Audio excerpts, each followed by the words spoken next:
마가복음 13장입니다. 마가복음 13장 1절에서 13절입니다. 함께요. 예수께서 성전에서 나가실 때 제자 중 하나가 이르되 선생님이여 보소서 이 돌들이 어떠하며 이 건물들이 어떠하니까 예수께서 이르시되 내가 이 큰 건물들을 보느냐 돌 하나도 돌 위에 남지 않고 다 무너뜨리리라 하시니라. 예수께서 감람산에서 성전을 마주 대하여 앉으셨을 때에 베드로와 야고보와 요한과 안드레가 조용히 묻되 우리에게 이르소서 어느 때에 이런 일이 있겠사오며 이 모든 일이 이루어지려 할 때에 무슨 징조가 있사오리까? 예수께서 이르시되 너희가 사람의 미혹을 받지 않도록 주의하라. 많은 사람이 내 이름으로 와서 이르되 내가 그라하여 많은 사람을 미혹하리라. 난리와 난리의 소문을 들을 때 두려워하지 말라. 이런 일이 있어야 하되 아직 끝은 아니니라. 민족이 민족을 나라가 나라를 대적하여 일어나겠고 곳곳에 지진이 있으며 기근이 있으리니 이는 재난의 시작이니라. 너희는 스스로 조심하라. 사람들이 너희를 공회에 넘겨주겠고 너희를 회당에서 매질하겠으며 나로 말미암아 너희가 권력자들과 임금들 앞에 서리니 이는 그들에게 증거가 되려 함이라. 또 복음이 먼저 만국에 전파되어야 할 것이니라. 사람들이 너희를 끌어다가 남겨줄 때에 무슨 말을 할까 미리 염려하지 말고 무엇이든지 그때 너희에게 주시는 그 말을 하라. 말하는 이는 너희가 아니요 성령이시니라. 형제가 형제를 아버지가 자식을 죽는 데에 내주며 자식들이 부모를 대적하여 죽게 하리라. 또 너희가 내 이름으로 말미암아 모든 사람에게 미움을 받을 것이나 끝까지 견디는 자는 구원을 받으리라. 아멘. 하나님 우리 아버지와 주 예수 그리스도로부터 은혜와 평강이 충만한 이 하루 되기를 주님의 이름으로 축복합니다. 아멘. 여러분의 삶에서 가장 중요한 장소는 어디이십니까? 쉼과 안식을 주는 가정, 또 자아실현과 경제적 활동의 중심지인 직장, 하나님을 예배하며 경배하는 성전, 모두 하나같이 다 중요한 장소입니다. 이스라엘에게 있어서, 유대인에게 있어서 가장 중요한 곳은 성전이었습니다. 이스라엘의 모든 삶의 중심, 신앙의 중심이 성전이었고, 이 성전에서는 하나님을 예배하는 곳이었고, 동시에 성전에서 이웃사랑의 실천인 구제가 일어났던 곳이었거든요. 그런데 이 성전에서 안타깝게도 종교 지도자들의 이익의 도구로 전락해서 예수님은 성전에서 매매하는 자들을 내쫓으십니다. 그러고 난 후에 종교 지도자들이 할 수 있는 서기관이 예수님 첫째 되는 계명이 뭡니까? 이때 당시 614가지라고 하는 많은 율법이 있었거든요. 그랬을 때 이제 질문 후에 서기관이 스스로 대답하죠. 하나님 사랑하는 것, 이웃을 자신과 같이 사랑하는 것이 전제로 드리는 모든 번제물과 기타 제물보다 낫습니다. 이제 12장 33절의 얘기입니다. 모든 이 성전에 드리는 제물보다 사랑하는 것, 하나님 사랑하는 것, 이웃 사랑이 더 중요하다 그 얘기하죠. 그런데도 안타깝게도 서기관은 실제 그것을 실천하지는 못합니다. 오히려 과부의 가산을 삼키는 그런 자들이었죠. 그때 정말 하나님 사랑을 실천하는 한 사람이 등장합니다. 바로 가난한 과부였습니다. 작고 보잘것없는 2렙돈이 자신의 생활비 전부를 드림으로 주님은 그것을 귀하다 말씀하셨고, 그것은 곧 주님의 모습을 대변하는 것이기도 했습니다. 왜냐하면 생활비 전부라고 하는 생활비는 생명이었고, 예수님 또한 자신의 생명을 우리를 위해 내주시는 사건이었거든요. 자, 그리고 난 뒤에 이 오늘 본문이 시작됩니다. 예루살렘 성전이 한참 건축 중이었는데 제자들이 와, 예수님 대단하죠? 멋지지 않습니까? 이제 그 질문을 1절에 하는 겁니다.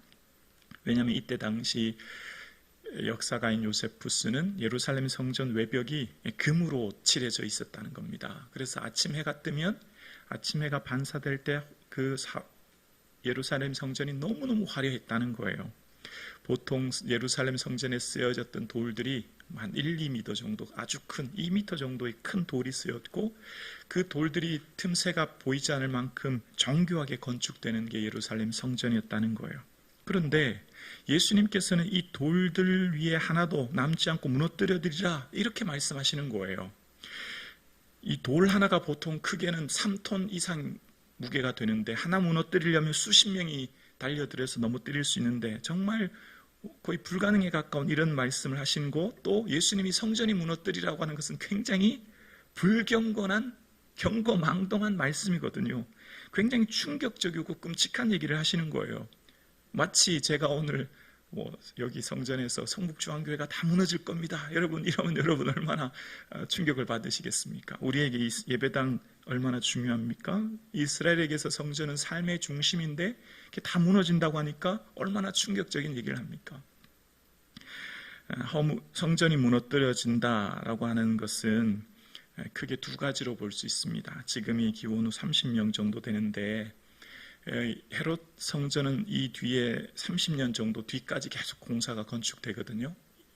지금 예수님 살 때 당시가 기원 후 30년인데 AD 62년에 헤롯 성전이 다 건축되어요. 정말 화려하고 멋진 건축이 됩니다. 그런데 안타깝게도 한 8년쯤 뒤인 기원 후 70년 뒤에 로마 티투스 장군에 의해서 성전이 완전히 무너집니다. 돌 하나도 남지 않고 완전히 무너지는 사건이 일어나죠. 또한 이 사건은 두 번째로 성전이 무너진다고 하는 것은 예수님 자신, 당신이 십자가에 죽으시고 부활하시는 사건을 이야기하는 거예요. 자, 이것이 어떻게 이렇게 이해될 수 있냐면 예수님께서 성전에서 매매하는 자들을 엎으시지 않습니까? 이 사건을 얘기할 때 요한복음에서는 그런 말씀을 하세요. 너희가 이 성전을 헐라 내가 사흘 동안에 일으키리라, 그렇게 말씀하세요. 그랬더니 유대인들이 이 성전을 46년 동안 지었거늘, 지금 한참 성전 공사가 이루어지고 있거든요. 46년 동안 지었거늘 내가 3일 동안에 일으키겠느냐 라고 유대인들이 반문하죠. 그때 예수님이 하신 말씀이, 예수는 성전된 자기 육체를 가르쳐 말씀하신 것이라 라고 요한복음 2장 21절에 이야기합니다. 바로 성전은 자기 자신, 육체된 자기 자신을 말씀하시는 것이었고, 성전이 완전히 무너진다고 하는 것은 십자가에 죽으시고 깨어지고 부서짐으로 3일 후 부활하시는 사건을 말씀하시는 거죠. 성전은 자기 육체를 말씀하시는 사건이었고, 그 육체인 성전이 죽으심의 사건을 말하는 겁니다. 그리고 난 후 부활하심으로 이제 돌로 보이는 건축물, 화려한 금장식된 보여지는 건축물은 더 이상 성전이 아니라 바로 예수 그리스도를 주로 고백하며 모인 무리가 성전이 되는 거예요. 벽돌로 지어진 건물을 넘어 이제 예수 그리스도를 주로 고백하는 모든 모인 무리, 그들이 바로 성전이, 하나님의 성전이 되는 거죠. 그래서 너희 몸은, 우리 몸은 성령이 거하시는 전이 되고 두세 사람이 모인 그곳이 바로 성전이 되는 것이죠. 그러니까 하나님의 성전인 우리의 삶이 어디를 거하든지 그곳이 성전이 되는 거예요. 그래서 우리의 삶이 하나님이 받으시는, 기뻐하시는 거룩한 산제물로 드리는 것이 영적 예배가 되는 것입니다. 이제 우리의 모든 삶의 모든 공간이 예배당이 되는 것이고 우리의 삶이 예배가 되는 것이죠. 그러니까 이스라엘에게 있어서 화려한 건축물이 그들의 자랑거리였죠. 그들의 신앙의 척도였죠. 이제 그렇지 않은 거죠. 우리의 삶이 곧 하나님을 예배하는 예배가 성전이 되었고 예배하는 곳이 된 것이죠. 여러분, 우리의 자랑거리는 보여주는 건축물이 아니에요. 마치 오늘날 현대인들이 멋진 건축물, 조직, 시스템, 숫자가 많은 것, 자신의 믿음의 척도라고 생각할 수 있는데 그렇지 않지요. 우리 삶 스스로가 성전이 되는 것입니다. 자, 그러면서 이제 오늘 본문의 3절 이하의 이야기가 이어지는데요. 4명의 제자들, 베드로, 야고보, 요한, 안드레가 예수님께 조용히 묻습니다. 이제 성전이 보이는 곳에 마주 앉아서 묻지요. 예수님이 돌 하나도 돌 위에 남지 않고 무너진다고 하니까 궁금한 거예요. 그래서 묻지요. 예수님, 어느 때 이런 일이 일어나요? 그때 무슨 징조가 일어나죠? 라고 4절에 묻지요.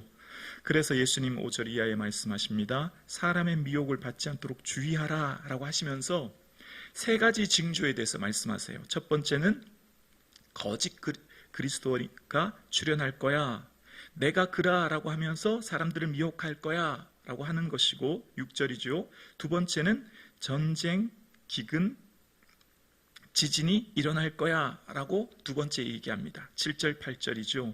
그리고 세 번째는 그리스도인들에 대한 박해가 일어날 거야 라고 하면서 9절에 이야기합니다. 이 세 가지에 대해서 예수님 앞으로 이런 일이 일어날 거야 라고 말씀하시죠. 실제 전쟁과 기근은 예수님 주후 66년에 유대인들이 로마의 봉기가 일어납니다. 유혈투쟁이 일어나고 무장 봉기가 일어나고, 그래서 기원 후 70년 로마 티투스 장군에 의해서 예루살렘은 완전히 초토화되고 유대인들의 죽는 사건이 일어나죠. 유대 전쟁이 일어난 겁니다. 또한 대지진이 일어나는 것은 주후 62년 폼페이 대지진이 일어나고, 또 67년에도 예루살렘에 지진이 일어났다고 해요. 그리고 흉년이 일어나죠. 흉년은 사도행전 11장에도 등장하죠. 글라우디오 황제 때 천하의 기근이 듭니다. 흉년이 들죠. 이것은 주후 48년 글라우디오 황제 때 기근이 일어납니다. 그리고 9절 이하에 보면 이런 말씀을 하시죠. 스스로 조심하라고요. 왜냐하면 우리가 공회에 넘겨지게 되고 권력자들, 임금들 앞에서 증거하게 된다, 이렇게 말씀하세요.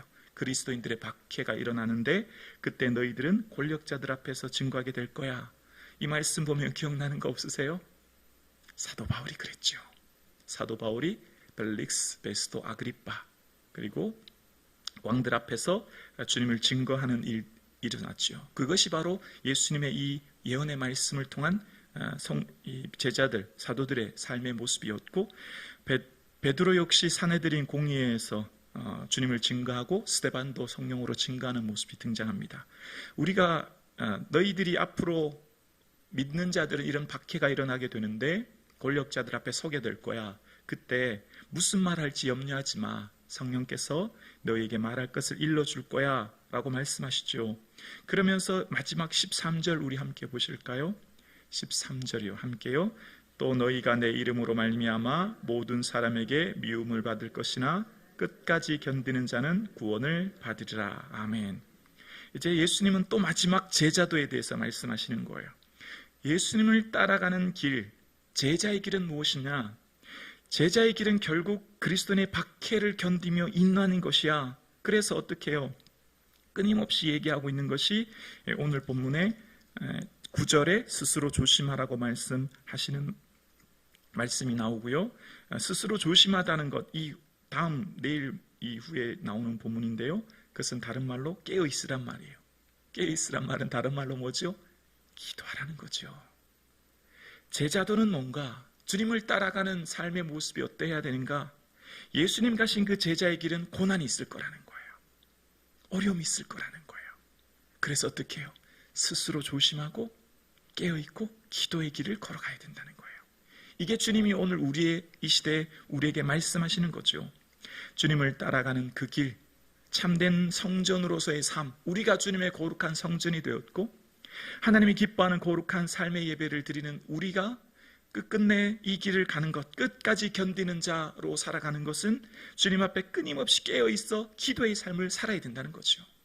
그래서 주님께서는 우리의 삶의 이 땅의 마지막 제자의 길을 가는 우리에게 오늘도 말씀하십니다. 얘들아, 내가 간 이 길 따라오는 것은 힘들고 어려울 거야. 무척 지칠 거야. 그런데 기억해라. 끝까지 견디면 구원을 얻게 되고 이 길 속에 깨어있어 기도해야 된다 말씀하고 계십니다. 오늘 함께 예배드리시는 사랑하는 성도님, 우리의 삶이 성전이 되었고 우리의 삶의 모든 모습이 하나님 기뻐하는 예배의 장소가 되었고 우리의 삶이 주님 기뻐하는 산제물이 되었으니 이제 우리의 삶마다 매 순간마다 깨어 기도하는, 그래서 주의 뜻을 이루며 주의 제자의 길을 걸어갈 수 있는 저와 여러분 되기를 주님의 이름으로 축복합니다.